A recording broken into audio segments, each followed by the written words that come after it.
Good afternoon students, आपका अपने YouTube channel RC physics classes में हार्दिक अभिनंदन है। देखिए, लास्ट लेक्चर में हमने बात की थी अपवहन वेग के बारे में, और जो आज का हमारा टॉपिक है वो है विद्युत धारा एवं अपवहन वेग में संबंध। तो पहले मैं थोड़ा सा बता दूं कि कल हमने क्या पढ़ा। कल हमने एक कंडक्टर लिया, उसको पहले केस में हमने रूम टेम्परेचर पे रखा, और जो दूसरा केस स्टडी किया उसके साथ हमने क्या किया, एक बैटरी कनेक्ट करवा दी।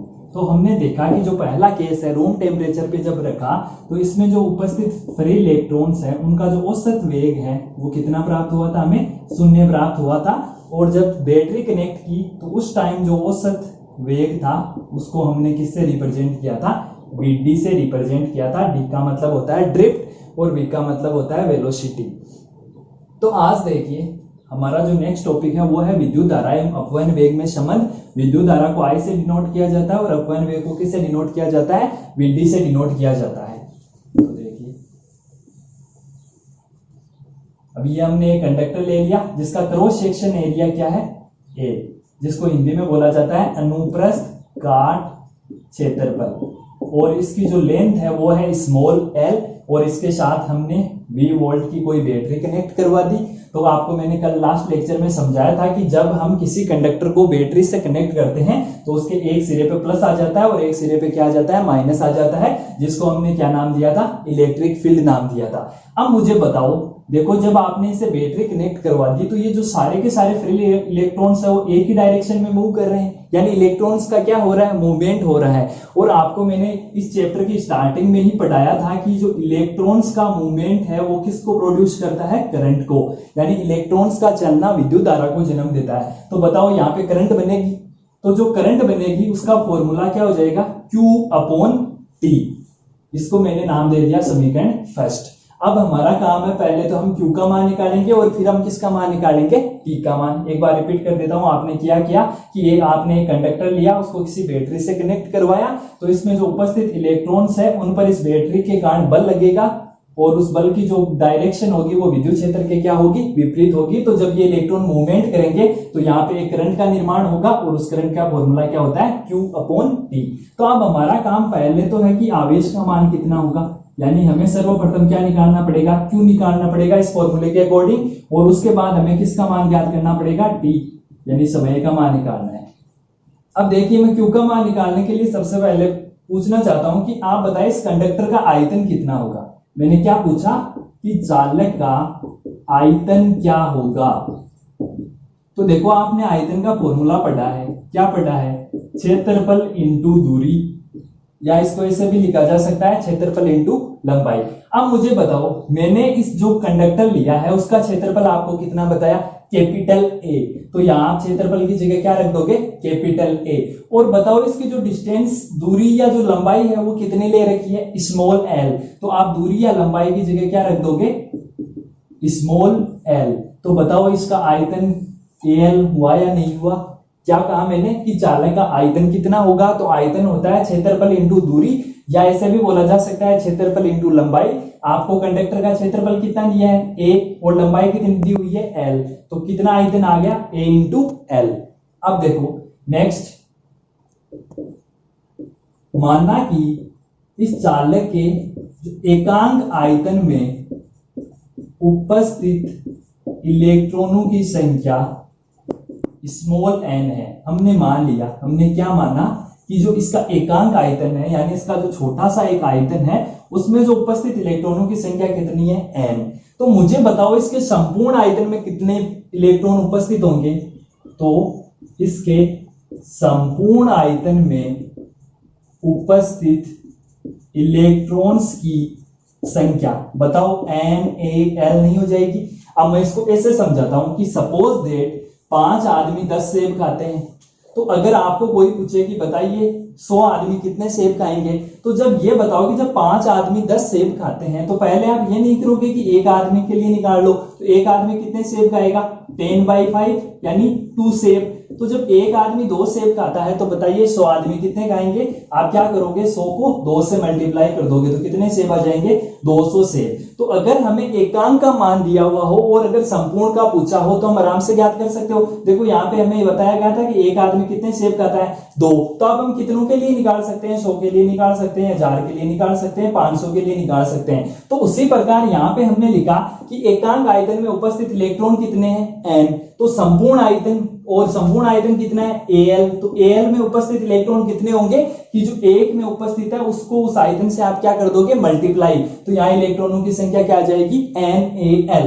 अब आप जानते हो कि जो एक इलेक्ट्रॉन पे चार्ज होता है, जो एक इलेक्ट्रॉन पर आवेश का मान होता है वो कितना होता है, E। आप बताओ आपके पास कितने इलेक्ट्रॉन है, टोटल जो ये इलेक्ट्रॉनों की संख्या ही तो है, कितने, NaL। तो अगर एक पे चार्ज E है तो बताओ NaL पे कितना हो जाएगा, तो चालक पर उपस्थित कुल आवेश, बताओ एक पे E है तो आपके पास कितने इलेक्ट्रॉन है, NaL। तो कितना हो जाएगा, NaL इंटू E। ये क्या आ गया, Q का मान आ गया। Q का मान क्या आ गया, NaLe। एक बार रिपीट कर देता हूं, स्टार्टिंग में हमने लिखा कि चालक का आयतन, आयतन क्या होता है, क्षेत्रफल इंटू दूरी या लंबाई। यहाँ देखो क्षेत्रफल कितना दिया हुआ है, A, और लंबाई कितनी दी हुई है, L। फिर हमने मान लिया कि एकांक आयतन में कितने उपस्थित है इलेक्ट्रॉन, N। तो संपूर्ण आयतन में कितने हो जाएंगे, NaL। एक का चार्ज अगर E है तो पूर्व सभी का कितना हो जाएगा, NaLe। ये किसका मान आ गया, Q का मान आ गया। इसको आप दे दो समीकरण नंबर 2। अब देखो आपको टाइम भी चाहिए, टाइम कितना लगेगा। तो देखो आपने एक फॉर्मूला पढ़ा है 11th क्लास में चाल का, क्या होता है, दूरी बटा समय। अब मुझे बताओ ये जो इलेक्ट्रॉन्स मूव कर रहे थे इनकी वेलोसिटी या इनकी चाल को आपने कल क्या नाम दिया था, अपवहन वेग, और उसको हम किससे डिनोट करते हैं, Vd से। तो इन इलेक्ट्रॉन्स की चाल कितनी है, Vd। और बताओ ये कितनी डिस्टेंस ट्रेवल कर रहे हैं, कितनी दूरी तक चल रहे हैं, L डिस्टेंस तक। तो दूरी का मान कितना हो जाएगा, L। और समय को अगर मैं मान दूं कि इलेक्ट्रॉन्स को इस सिरे से इस सिरे तक पहुंचने में जो लगा समय है वो कितना है, स्मॉल t। तो यहां से Vd बराबर क्या जाएगा, L अपॉन t। और आपको तो क्या चाहिए, t चाहिए। तो t का मान यहां से कितना आ जाएगा, L अपॉन Vd। इसको आप दे दो समीकरण नंबर 3। तो देखो आपने आवेश भी निकाल लिया और टाइम भी निकाल लिया। अब मैं इन दोनों मानों को समीकरण 1 में पुट करता हूं।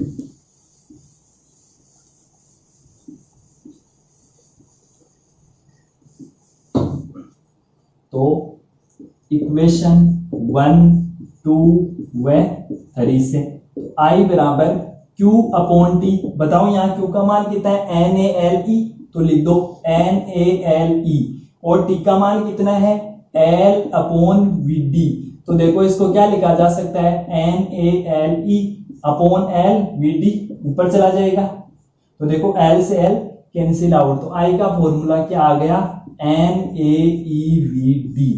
ये होता है विद्युत धारा एवं अपवहन वेग में संबंध। यहाँ पे जो I है वो क्या है, विद्युत धारा, N क्या है, एकांक आयतन में उपस्थित इलेक्ट्रॉन, A क्या है, चालक का अनुप्रस्थ काट क्षेत्रफल, E क्या है, इलेक्ट्रॉन का चार्ज, और Vd क्या है, इलेक्ट्रॉन का अपवहन वेग। अब मुझे बताओ जो N है, जो नंबर ऑफ इलेक्ट्रॉन्स है, वो जैसे ही आप कंडक्टर में करोगे, मतलब कंडक्टर जैसे ही आप बनाओगे उसी वक्त ये जो नंबर ऑफ इलेक्ट्रॉन्स है ये क्या हो जाएंगे, फिक्स हो जाएंगे। और जब आप कंडक्टर बना रहे हो तो उस टाइम उसका एरिया भी क्या हो जाएगा, फिक्स हो जाएगा। तो ना तो नंबर ऑफ इलेक्ट्रॉन्स बदल रहे हैं ना एरिया बदल रहा है। और बताओ जो E की वैल्यू है वो तो हमेशा यही रहनी है, 1.6 इंटू 10 की पावर -19 कूलम। बताओ कभी भी E की वैल्यू चेंज हो सकती है, नहीं हो सकती। बट जो अपवहन वेग है वो चेंज हो सकता है। वो किस पे डिपेंड करेगा, वो करंट पे डिपेंड करेगा, वो बैटरी पे डिपेंड करेगा। अगर हम वोल्टेज का मान ज्यादा बढ़ाएंगे तो इलेक्ट्रॉन जल्दी जल्दी मूव करेंगे, तो क्या हो जाएगा, ड्रिफ्ट वेलोसिटी का मान बढ़ जाएगा। तो यहां से मुझे बताओ I किसके प्रोपोर्शनल है, Vd के। N के क्यों प्रोपोर्शनल नहीं हुई, क्योंकि जैसे ही हमने कंडक्टर का निर्माण किया उसमें जो उपस्थित फ्री इलेक्ट्रॉन्स है वो फिक्स हो गए। जैसे ही कंडक्टर बनाया उसका एरिया हमने फिक्स कर दिया और इलेक्ट्रॉन का चार्ज वैसे ही क्या होता है, फिक्स होता है। तो यहां से बताओ करंट किस पे डिपेंड कर रहा है, Vd पे, यानी अपवहन वेग पे। अब अगर आपको यह पूछा जाए कि I व Vd के मध्य ग्राफ बनाओ तो आप आराम से बना सकते हो, क्योंकि ये दोनों क्या है, प्रोपोर्शनल। और जब भी दो राशियां प्रोपोर्शनल होती है उनका जो ग्राफ बनता है वो हमेशा कैसा ग्राफ बनता है, एक स्ट्रेट लाइन। तो I और Vd के मध्य जो ग्राफ होगा वो आपको कैसा मिलेगा, एक स्ट्रेट लाइन। स्ट्रेट लाइन क्यों आई, क्योंकि I किसके प्रोपोर्शनल है, Vd के। जैसे जैसे आप करंट बढ़ाते जाओगे वैसे वैसे क्या हो जाएगा, Vd का मान बढ़ता जाएगा। अब देखिए जो नेक्स्ट टॉपिक है वो है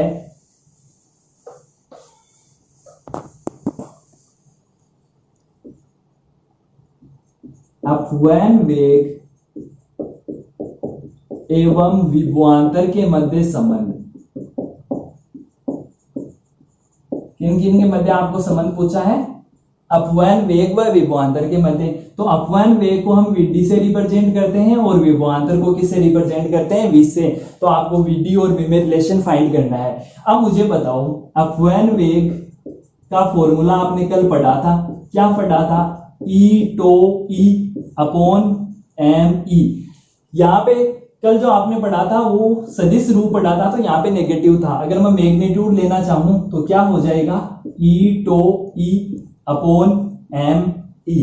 अब एक जो रिलेशन है वो आप पढ़ चुके हैं कि विद्युत क्षेत्र की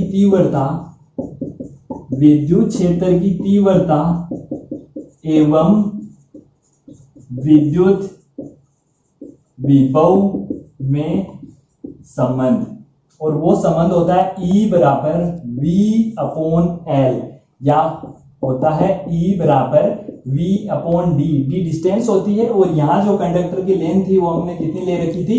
L, इसलिए हमने D का मान कितना पुट कर दिया? L। तो क्या होता है? E बराबर V अपॉन L। अब अगर मैं इसको इक्वेशन 1 देना चाहूं और इसको इक्वेशन 2 दे दूं तो बताओ यहाँ जो E है उसका मान, इस E की जगह मैं V अपॉन L लिख सकता हूं। तो आप लिखो कि from equation first and second, तो यहां से Vd का मान कितना आ जाएगा? E टो, और E की जगह क्या आ जाएगा?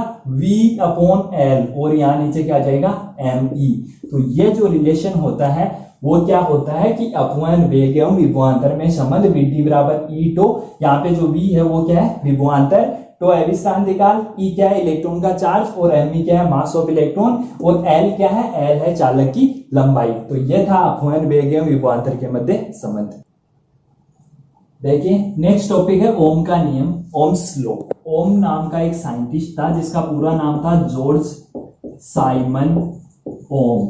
उसने एक नियम दिया था, उस नियम को बोला जाता है ओम का नियम। उसने क्या कहा कि उसने कहा कि अगर आपके पास कोई चालक है तो उसकी भौतिक अवस्थाएं, ये लाइन बहुत इंपॉर्टेंट है कि उसकी जो भौतिक अवस्थाओं का मतलब है जैसे ताप, दाब, आयतन, पदार्थ की प्रकृति आदि का मान नियत रखा जाए। क्या रखा जाए? कि अगर आपके पास कोई चालक है उसकी भौतिक अवस्थाएं जैसे ताप, दाब, आयतन, क्षेत्रफल, पदार्थ की प्रकृति आदि का मान नियत रखकर उसमें अगर करंट फ्लो करवाई जाए तो उस जो करंट है वो उस चालक के दोनों सिरों, जैसे इस सिरे को मैं ए नाम दे देता हूं और इसको क्या दे देता हूं? बी, तो इन दोनों जो चालक के सिरों के मध्य जो उत्पन्न विभवांतर के तुल्य होगी। क्या बोला?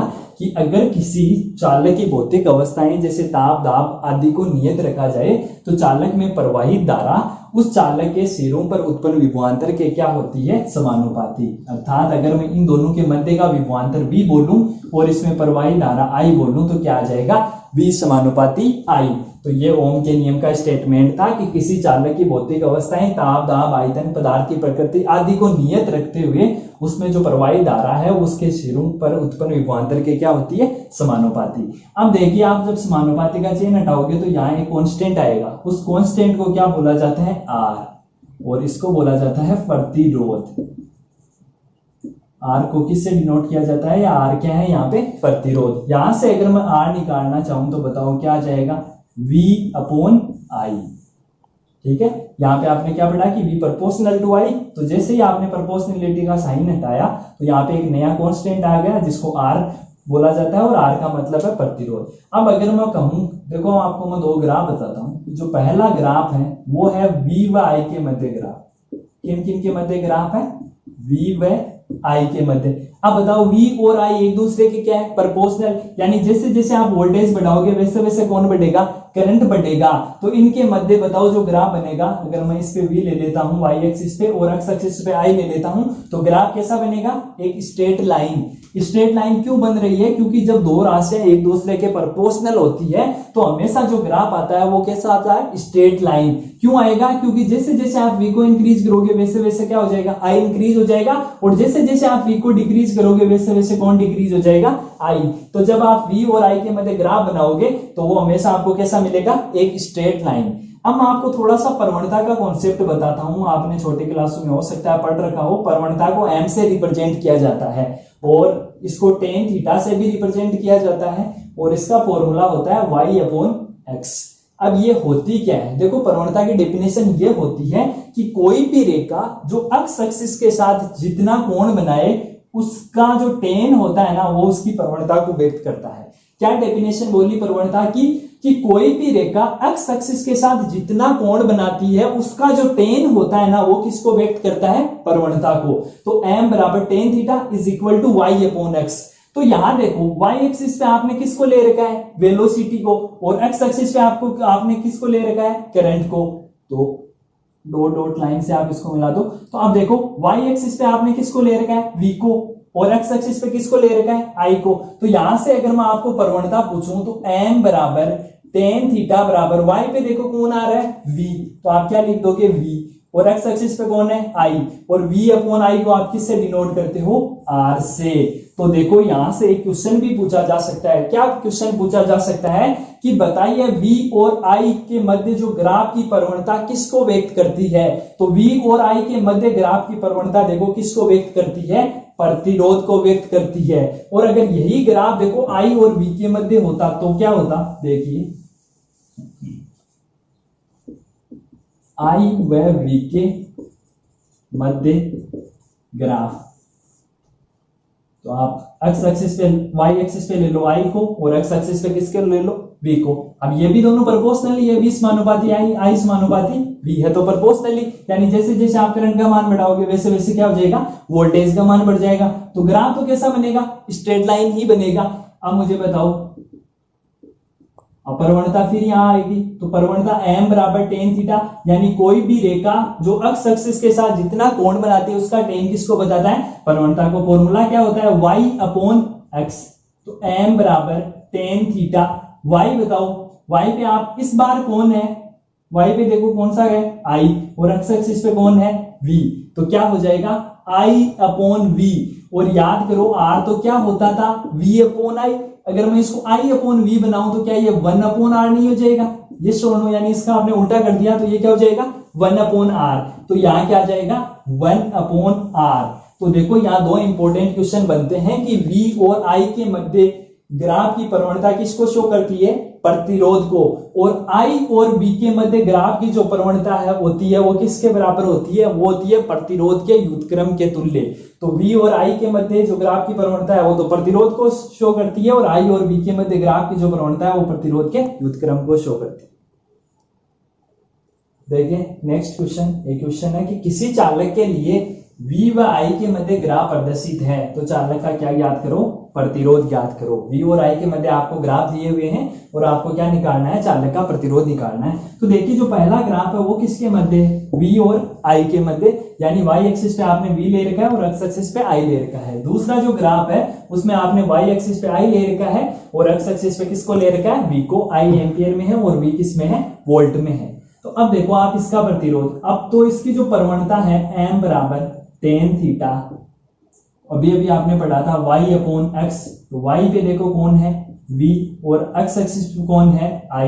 ये किसको बताता है, प्रतिरोध को। तो यहां से अगर मैं r लिखना चाहूं तो क्या आ जाएगा, v अपॉन I। तो देखो v अपॉन I अधूरा है, क्यों, क्योंकि यहाँ पे देखो चेंज हो रहा है, 10 20 30 2 4 6, यानी क्या हो रहा है, करंट में भी चेंज हो रहा है और वोल्टेज में भी क्या हो रहा है, चेंज हो रहा है। और जहां पे चेंज होता है तो आप फॉर्मूला क्या अप्लाई करोगे, del v upon del I। मैंने आपको लास्ट लेक्चर में भी बताया था कि जो ये डेल होता है वो किसको शो करता है, परिवर्तन को। अब बताइए v का चेंज कितना हो रहा है, कहां से स्टार्ट कर रहा है चेंज। मैंने क्या कहा था कि हमेशा आप क्या करोगे, अंतिम स्थिति में से प्रारंभिक स्थिति घटाओगे। तो देखो v की प्रारंभिक स्थिति कितनी है, 0, अंतिम स्थिति कितनी है, 30। तो क्या हो जाएगा, अंतिम स्थिति माइनस प्रारंभिक स्थिति अपॉन इसी प्रकार डेल I। ये भी तो चेंज को बता रहा है, और चेंज की वही कंडीशन के अंतिम में से आप क्या करोगे, प्रारंभिक। तो प्रारंभिक स्थिति करंट के लिए भी कितनी है, 0, अंतिम कितनी है, 6। तो क्या हो जाएगा, 6 माइनस 0। तो बताओ यहां से R का मान कितना आ जाएगा, 30/6, तो 5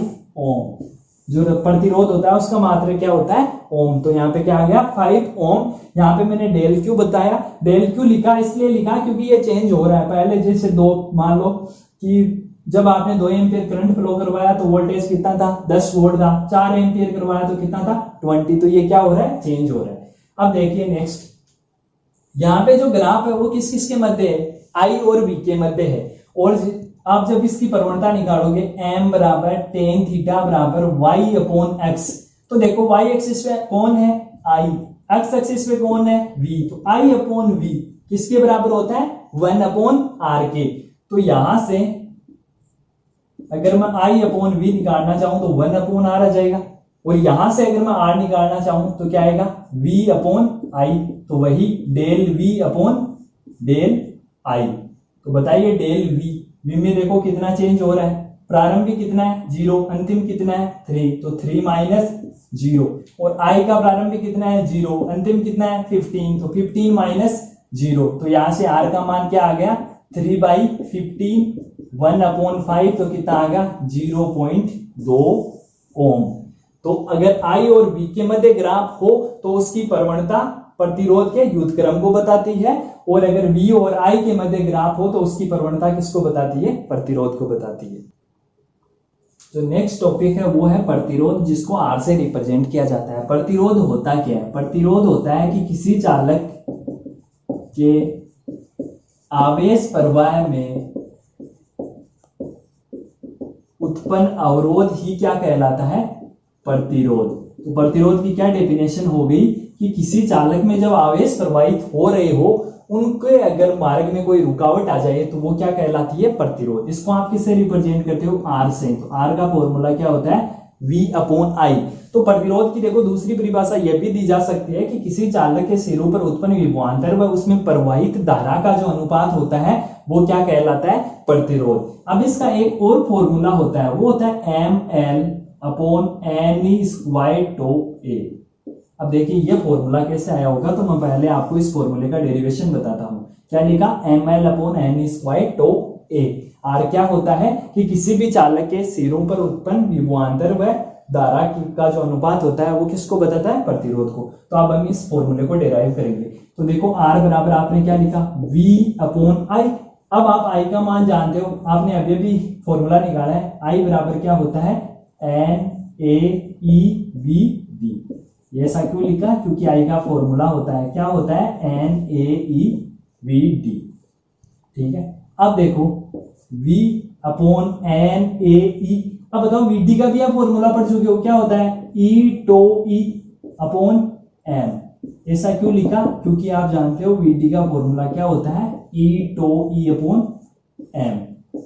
तो देखो NaE², तो यहां से R क्या आ गया V upon NaE²/E upon M। तो ये जो भाग में m है ऊपर जाएगा तो किसमें आ जाएगा, मल्टीप्लाई में। तो Vm अपॉन Na²/E। और आपने एक और रिलेशन पढ़ा था, E बराबर क्या होता है V अपॉन L। तो इसमें अगर मैं E की जगह V अपॉन L रखूंगा तो देखो क्या क्या आ जाएगा, R is equal to Vm upon Na²/V upon L। तो ये L तो ऊपर चला जाएगा और V से V क्या हो जाएगा, कैंसिल आउट। तो R का फॉर्मूला क्या आ जाएगा ML अपॉन Ne²/A। ये किसका मान आ गया, ये आ गया प्रतिरोध का। तो प्रतिरोध का फॉर्मूला V अपॉन I भी होता है और ये भी होता है ML अपॉन Ne²/A। अब आता है इसका मात्रक। इसका जो मात्रक होता है वो R बराबर, देखो फॉर्मूला क्या होता है V अपॉन I। तो V क्या है, विभवांतर। तो विभवांतर का मात्रक क्या होता है, वोल्ट। I क्या है, धारा। धारा का मात्रक क्या होता है, एम्पियर। तो इसका मात्रक या तो होता है वोल्ट पर एम्पियर या क्या होता है, ओम। तो R का मात्रक क्या आ गया, ओम। और इसका अगर V में सूत्र लिखना चाहूं, M1L2T-3A-2। अब ये फॉर्मूला आप सोल्व कर लेना, अगर आपसे नहीं होता हो तो आप कमेंट सेक्शन में पूछ सकते हो, मैं डिराइव करवा दूंगा। अब देखिए जो नेक्स्ट टॉपिक है वो है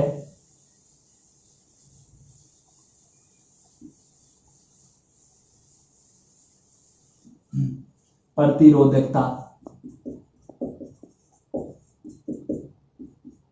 इसको आप रो से रिप्रेजेंट करते हो। तो आपने छोटे क्लास में प्रतिरोध की डिपेंडेंसी पढ़ी है कि प्रतिरोध किस किस पे निर्भर करता है। तो वहां पे आपने पढ़ा है कि प्रतिरोध लंबाई के समानुपाती होता है और अनुप्रस्थ काट क्षेत्रफल के क्या होता है, व्युत्क्रमानुपाती। अर्थात R समानुपाती L लिखा जा सकता है और R समानुपाती 1/a लिखा जा सकता है। यहां से देखो दोनों में ही R क्या है, कॉमन है, तो यहाँ R समानुपाती, इसको ऐसे भी लिखा जा सकता है L/a। और आप जब इस समानुपाती के चेन को हटाओगे तो यहाँ एक कांस्टेंट आएगा जिसको बोला जाता है रो, यानी प्रतिरोधकता। तो यहाँ क्या आ जाएगा, रो L/a। यहां से अगर मैं रो निकालना चाहूं तो क्या आ जाएगा, RA/L आ जाएगा। अब देखिए यदि मैं यहाँ पे L का मान 1 मीटर और A का मान 1 मीटर स्क्वायर रख दूं तो देखो रो का मान किसके बराबर आ जाएगा, R के। तो देखिए कि किसी चालक की एकांक लंबाई व एकांक अनुप्रस्थ काट क्षेत्रफल, एकांक अनुप्रस्थ काट क्षेत्रफल पर उत्पन्न प्रतिरोध ही प्रतिरोधकता कहलाता है या कहलाती है, प्रतिरोधकता कहलाती है। क्या डेफिनेशन दी कि किसी चालक की एकांक लंबाई व एकांक अनुप्रस्थ काट क्षेत्रफल पर उत्पन्न प्रतिरोध ही क्या कहलाएगा, उसकी प्रतिरोधकता। एकांक लंबाई क्यों बोला, क्योंकि आपने L का मान कितना पुट कर दिया, 1 मीटर। एकांक अनुप्रस्थ काट क्षेत्रफल क्यों बोला, क्योंकि आपने एरिया का मान कितना रख दिया, 1 मीटर स्क्वायर। तो देखो यहाँ प्रतिरोधकता किसके समानुपाती आ गई, R के। अब अगर मैं इसका फॉर्मूला लिखना चाहूं तो देखो रो का फॉर्मूला क्या होता है, RA/L। आपने अभी अभी R का एक फॉर्मूला लिखा था, क्या लिखा था, mL/n² और इसके साथ मल्टीप्लाई कौन है, A/L। तो देखो A से A क्या हो जाएगा, कैंसिल आउट, L से L कैंसिल आउट। तो रो का फॉर्मूला क्या आ जाएगा, m/ne²। ये किसका फॉर्मूला आ गया, रो का। अगर मैं यूनिट की बात करूं तो जो रो की यूनिट है वो क्या आ जाएगी, रो बराबर क्या होता है, RA/L। R का मात्रक क्या होता है, ओम। एरिया का मात्रक क्या होता है, मीटर स्क्वायर। L का मात्रक क्या होता है, मीटर। तो देखो मीटर से मीटर कैंसिल आउट, तो जो रो का मात्रक हो जाएगा वो कितना हो जाएगा, ओम इंटू मीटर। ये किसका मात्रक आ गया, प्रतिरोधकता का। अब जो नेक्स्ट टॉपिक है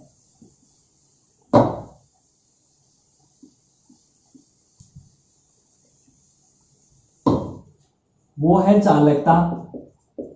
चालकता को हम सिग्मा से रिप्रेजेंट करते हैं और चालकता की डेफिनेशन इस प्रकार दी जाती है कि प्रतिरोधकता का व्युत्क्रम, प्रतिरोधकता का व्युत्क्रम चालकता को व्यक्त करता है, चालकता को व्यक्त करता है। तो डेफिनेशन क्या हुई कि प्रतिरोधकता का जो व्युत्क्रम है तो इसको किससे रिप्रेजेंट करते हो, सिग्मा से, और प्रतिरोधकता को किससे रिप्रेजेंट करते हो, रो से। तो क्या बोल रहा है कि प्रतिरोधकता का व्युत्क्रम और किसी भी का व्युत्क्रम हो तो उसको हम कैसे लिखते हैं, 1/, में। तो सिग्मा बराबर क्या आ गया, 1/रो। तो सिग्मा बराबर 1/रो और रो का मान आपने अभी अभी क्या निकाला है, ml। हाँ अभी अभी आपने रो का फॉर्मूला लिखा था, क्या लिखा था, m/ne²। तो ne² ऊपर चला जाएगा तो क्या आ जाएगा, ne²/m। ये किसका मान आ गया, ये मान आ गया सिग्मा का। अगर मैं इसका मात्रक पूछूं तो सिग्मा क्या होता है, 1/रो। रो का मात्रक आपने अभी अभी क्या लिखा था, ओम इंटू मीटर। तो 1/ओम इंटू मीटर होगा तो क्या हो जाएगा, ओम इनवर्स मीटर इनवर्स। ये किसका मात्रक आ गया, ये मात्रक आ गया सिग्मा का। अब कभी कभार इसका आपको विमीय सूत्र भी पूछा जा सकता है। तो जो इसका विमीय सूत्र होता है वो होता है m-1 L-3 T3 a⁴ ये इसका क्या होता है, विमीय सूत्र। आपके जो नोट्स हैं वो आपको पीडीएफ में मिल जाएंगे और अगर किसी भी प्रकार का कोई डाउट हो तो आप कमेंट सेक्शन में पूछ सकते हैं। Thank you students.